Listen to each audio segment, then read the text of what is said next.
Hey, what's up, everybody? It's Stephen A. Williams, president and founder of thecreditrepairshop.com. In today's video, we're going to talk about how to settle with, we're going to use this example for American Express, and this is a real life example. I have documentation here to prove it. Don't want to show the person's name, but something that I want to make clear to you is that American Express recognized the credit repair shop for organizing this settlement. I'm going to tell you, give you the answer to one of the biggest questions that a lot of people have is if you go bad on a credit card and you do a settlement on a credit card, how soon are you able to go and reapply for a credit card with that same company? We have the answer right here from American Express. I'm going to give that to you. But before we get to it, I want to talk about, because today is Tuesday, the 28th, Tuesday, March 28th. Now, tomorrow, the dollar is supposed to crash. All of our money is supposed to be worthless. If you saw $10,000 on the ground tomorrow, it's not going to be worth it because Saudi Arabia is going to switch to taking most of their money for oil in the yuan, and they're going to be using the Russian dollar, and China's going to stop doing whatever they're going to do with the U.S. And one of the countries in Africa said, their president said, hey, if you got U.S. dollars, get rid of them, because on Wednesday, March 28th, the U.S. dollar is over. So I'm putting it on notice that my prediction against those people's predictions is that the U.S. dollar will still be here tomorrow. And even if all of the countries took away their, where they didn't want to use the U.S. dollar anymore, that most people right now would be in the same situation that they were in before. It's just that stuff is going to be more expensive. But we've always went through that. See, let me tell you something that people want to hide from you. And I'm going to be getting to this pretty soon. One of my employees yesterday, he was talking about the value of the dollar. He's, learning investments and stuff like that. And I was like, hey, let's just look at something. Let's look at how much, let's just go back to 1980. And we were like, if you had $1,000 from 1980, how much would you need right now to have that $1,000? It was like $3,600. And so we are already in an inflation, how to say it?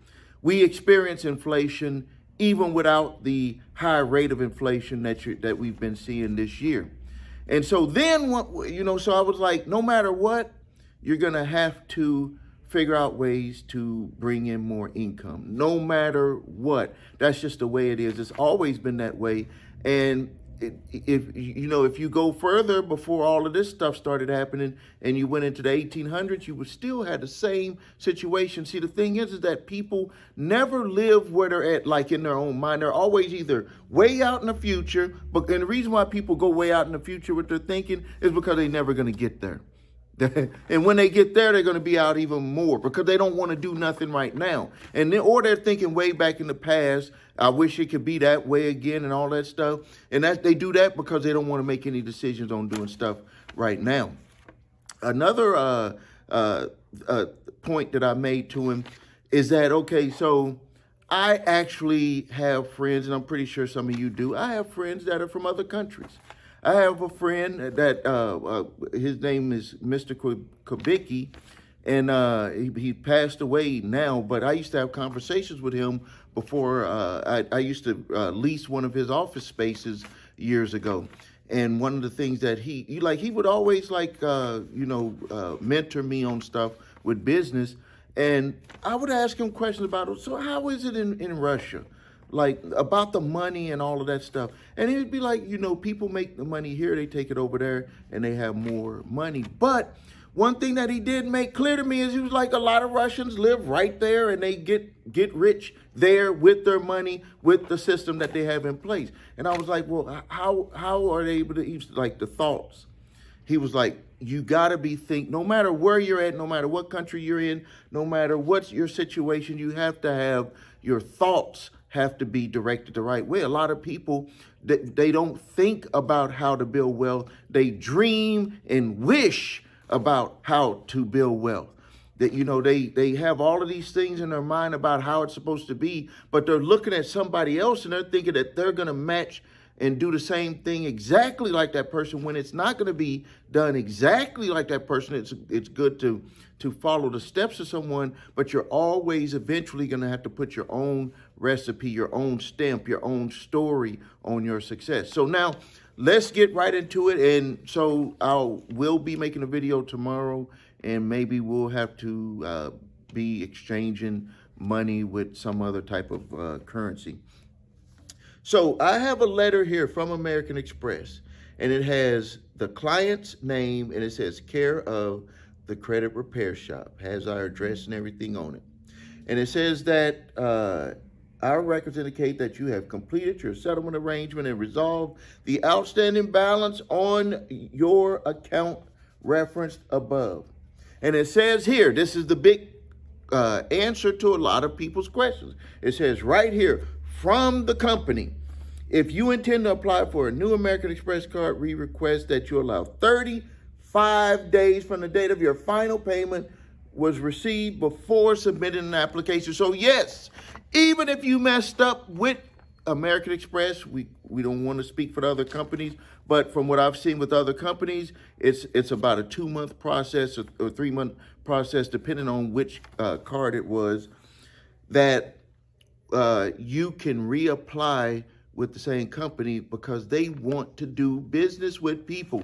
Now, let's, and then this was from their attorney, because I'm going to draw this out, how you have to do these types of things and why you may want to contact us if you have settlements that you need to have made. And this was a thank you letter from American Express's attorney for getting all of this information done. And they're also going to take the information off of the credit report. So they're going to get a double gift. So here we have American Express client, American Express and client. This person doesn't exist yet.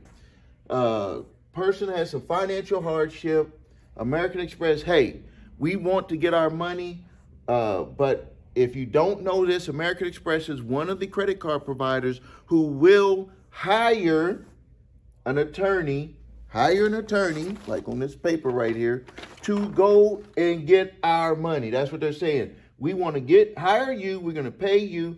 We want you to go over here and get our money. Now, the reasons why a client will come to us and they'll say, hey, I don't want to file bankruptcy. I want to, figure out a solution on this debt. My situation is getting better. What could you do to help me? They're just like asking for different options. And of course, if you're bankrupt, then there's no way you're going to be able to pay it. Of course, if you don't make enough money right now, maybe you got downsized, maybe you got laid off, or something happened. Of course, it's going to be harder for you to make a settlement with them. But let's just talk about if you are in the mindset of trying to work out a settlement arrangement, and we can never guarantee a settlement amount. I can tell you that it's a lot of back and forth to be able to get it. But let's look at what is in the mind of the individual. Because some people think that it's just about the debt that you might owe. Like you're listening to me right now, and on the surface, you have this stuff here where you don't want to have your money taken. You don't want to get your wages garnished. You just don't want to go through this stuff. Like you're just trying to avoid it. That's like the surface stuff. But let's look at underneath the surface, real life situations that can make your life a lot harder, a lot worse, and make it very difficult for you to be able to move forward. For this individual client, when she came to us, this is what she was going through. She was getting a new job. And you don't want to get a new job, and then as soon as you get there, in our state, they call it workforce development. This happens with my companies all the time. We hire somebody new, and then 2 weeks or a month later or 2 months later, we get a letter from workforce, not workforce, but we'll get a letter from some attorney or from the state and it says that you need to garnish their wages. So imagine you go to get a job, and let's just imagine that it's a very good job. You know, you had to go through several interviews, you had to impress them, all of that stuff. They were like, this person here is very going to be very good addition to our company. And then all of a sudden, you know, 2 weeks later, you get a garnishment letter sent to your boss, and they're like, you got to take money out of this individual's account.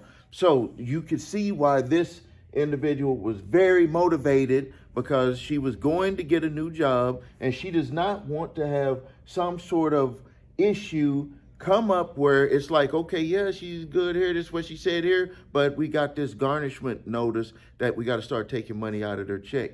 And I can tell you, for me as a boss, even though, you know, I don't break any rules, but it's a pain in the you-know-what every time I get these garnishments, especially if the company does not have automatic drafting for it. I don't like writing checks, and it's just, I just don't like it. And I can just tell you, as a boss, depending on the side of your company, some companies have people that just take over this stuff.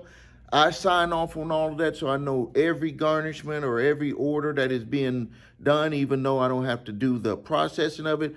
I am notified because I have to sign off, especially if it's a check. It's either myself or my wife has to sign off on those checks. So she didn't want to have them coming to her job and sending that garnishment notice. Also, she was moving to a new state, and she didn't want to have her funds seized in the home sale, the proceeds. So if you have an effective order from a judgment that you were not able to pay, and say you owned your home, there's an effective lien on your property, and if you try to sell your house, the title company is going to say, okay, we see that you got a garnishment there. And this is what they do.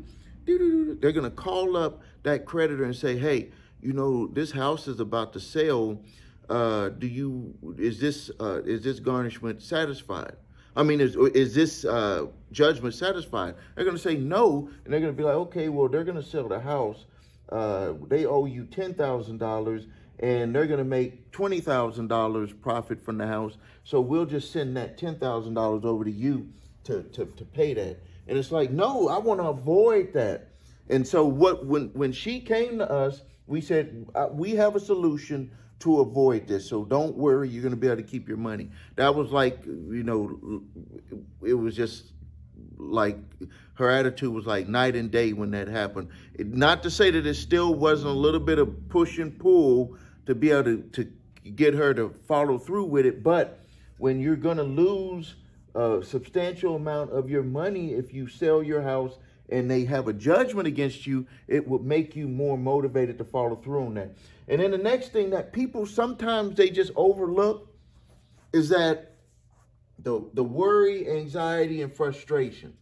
This here is what has people up at night, have people fighting with their spouse, have people, you know, just so frustrated and having heart attacks and strokes and stuff like that because they're under so much pressure to be able to, you know, to take care of themselves, to be able to take care of their family. So all of this stuff is like a big weight on this individual's shoulders right there.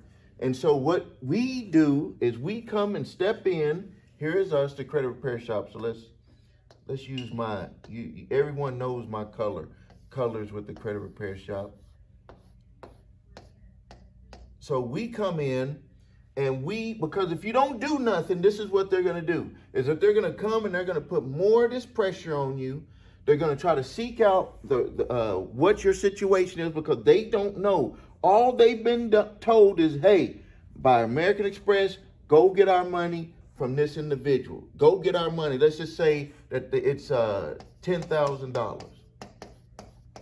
So they're already paid. They don't care. They saying, hey, if we win or lose, it doesn't matter. But they tried. They want to get more contracts from American Express. So they're going to try very hard to go get that money. They're going to do everything from skip tracing to see how, if you have car payments. They're going to do skip tracing to see if you own a house. They're going to do skip tracing to see where you work. They're going to do all types of stuff because they're already paid. All they have to do is tell American Express, hey, we need this, this, this, and this, so we can get all the data about your the client that owes you the money, so we can put ourselves in the best situation to be able to go after them to get that money. You come, or the client comes to us because they don't want to deal with this. They want to go to work. They don't want to deal with this. They want this whole thing taken care of. So they come to us, and we're like a shield. We're like a shield that's going to stop this stuff right here. But when I say stop it, it's where we're going to stop them from being able to ask questions, and we're going to start changing the narrative to get back to them to start figuring out a solution. Because see, if you don't have this shield here, they're going to put a lot of pressure, and they're going to want to know the financials, even though you're going to need to have financials to do a settlement. But there's a time and place to be able to get that. First, they need to know your complete story, because if they just come to you, they're going to just say, hey, we don't want to hear your story. We just want to know how you're going to pay. But if there's a specific way, there's a way that you do this where you talk to them, because think about this right here. Just picture this. You have American Express, you have you. Look at these two people right here, these two parties representing this side, representing this side. So when you have that, you take away, even though there's no anxiety with American Express, they just want their money. But let's just pretend American Express, you calm down, we got this. Over here, client, you calm down, we got this. And then you have the two parties right here saying, we want, their job is, and their goal is, hey, we want to get as much or resolve this situation for our client. And what we're doing is we're saying, hey, we hear you, and the emotions is not in here. See, we don't get emotional because we're not the one that's going through it, but we are on your side. That's the difference. We're on your side. What we're trying to do is we're trying to get your story over to them. So what we do is say, hey, just listen to us, and this is what our client is going through. And after we've done our consultation, and then we say, okay, you know you owe $10,000. How can we resolve this? And the best way to resolve it without going through this stuff right here. What is the best ways that we can resolve it? And sometimes if they have a certain amount of money, we can make a settlement offer. Sometimes they need to make payment arrangements. We can make certain offers. Now, I said payment arrangements, and let me tell you the reason why. If you were to owe $10,000 to them, why you would want to make payment arrangements, even though when we do the payment arrangements, we make a settlement, a discounted settlement. But by doing that payment arrangement, you can avoid these two right here. You can avoid those two situations, because if you make, it's like you're becoming the one that has the initiative rather than them doing it, because they just want to get money. They just want to start getting payments. And so if you take the initiative, which we took the initiative and made the agreements, because we don't want to have any funds seized, we don't want to have any garnishment notices going to the job, but we got to get that story over to them, and we got to get that story in their mind that it's believable. And there's just a lot of back and forth to be able to do that. But they're not able to go directly to the client and ask those questions once we become the shield for that client. And so during this process, this is exactly what had to happen, is that understanding what our client's goals were, understanding the financial situation of the client, we made offers to the attorney for American Express. But something that you need to be aware of, it is the responsibility of the attorney for American Express to take all settlement offers to American Express. Now, one of the things that they do have in their back pocket is that American Express has already told them an amount that they would take for the $10,000. And usually, depending on the size of the account, they're either able to automatically approve 75% or 50%. Automatically, like they've already told them, hey, you don't need to call us if we get these types of offers. Go ahead and take it. You're already paid. We're good with it. Let's just sign, send the paperwork and get the job done for us. But if you want to go anywhere below that, you're going to have that back and forth. So now this is something that you need to know. This is something that you need to know. If you are dealing with an attorney who is hired by let's just say for American Express or one of the other companies, but the original creditor maintains the debt, they have to. They cannot avoid doing this. They must take all offers to their client. They cannot hide it from them. It is their responsibility, and they must report the decision in writing to you, or if it's they usually send it to us. They must send that denial letter back in writing saying that, hey, American Express, they don't want to take, say you want to offer 25%, $2,500. They don't want to take $2,500. They have to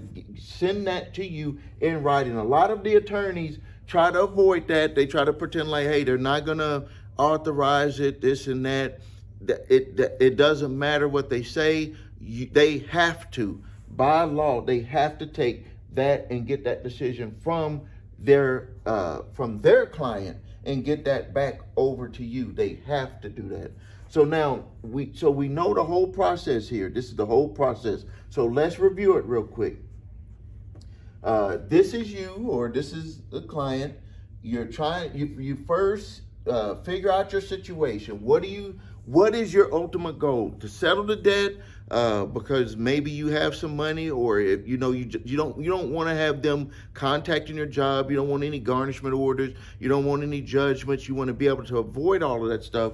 Well, this is the way to avoid it. Is you need to write down your situation, and then you put together your strategy to be able to deal with the if it's either a debt collector, or if you're dealing with a plaintiff, dealing with a lawyer that's working for the original creditor. So you know that they're trying to come after you for the money. You know that their attorney is getting paid regardless. So what they're going to do is they're going to use skip tracing. They're going to use every tool in their box to be able to find out your situation. You don't want to sit there worrying, having anxiety and frustration. Action is what's going to get rid of those feelings. All you have to do is get active and start looking at solutions. You could either hire, our company to help you with it, because what we do is we shield you from going through all of this pressure. We work back and forth with the plaintiff attorney or with the debt collection company to get a resolution. We make, low settlement offers to them. If it's owned by the original creditor, regardless, the attorney for the original creditor has to take those offers to them, and they have to respond back in writing if they either accept it or they decline it. And it's a lot of back and forth to get that job done. Some of the times, most of the time, the attorney for the plaintiff, that's the original creditor, I'm not talking about, well, even if it's an attorney that's hired by a debt collector, the same thing. They are usually told a certain percentage that they can approve right away, so they can, make transactions go a lot faster without having to go back to the original creditor. So this was the exact situation that happened for this specific client. And then also just to bring this back up, we got the thank you letter from the plaintiff attorney for getting that settlement arrangement resolved. And then we also got the thank you letter from American Express. And on this thank you letter, it said that that they can apply for a new American Express card 35 days after the settlement is completed. So if you need help with your credit, please visit us at thecreditrepairshop.com. Watch the video What Makes Us Different so you can see my 8-point validation process, my 2-phase settlement process. If you have debt collectors coming after you and you want to settle them, there's a link below. We can help you with settling debt, outstanding collection accounts that where you want to avoid any of this stuff here, because these are very serious, especially if you're going to get a new job or you're just like on the teeter of maybe losing your job and you don't want any situations to come about to get to kind of tip it over the scale with your boss. If you need your credit reports and scores, go to the website your3scores.com. Grab your TransUnion, Equifax, Experian credit reports. If you have debt collectors coming after you early in the game, you have a right to do a full debt validation of that account. I'm giving you for free a letter. It's called a cease and desist collection activities letter, not to be confused with a cease and desist communications letter. This letter is going to ask them certain questions to make sure that they have everything that is required to be able to come after you for the debt. And then I give you a debt validation letter to go back and forth, because some of the times some of the debt collectors will still choose to come after you.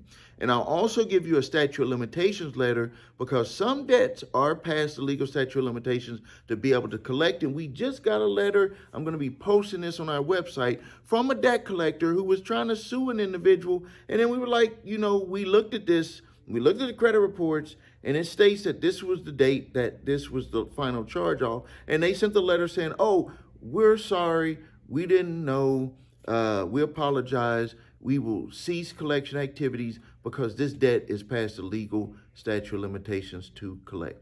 So that link is below this video. Please like this video, post your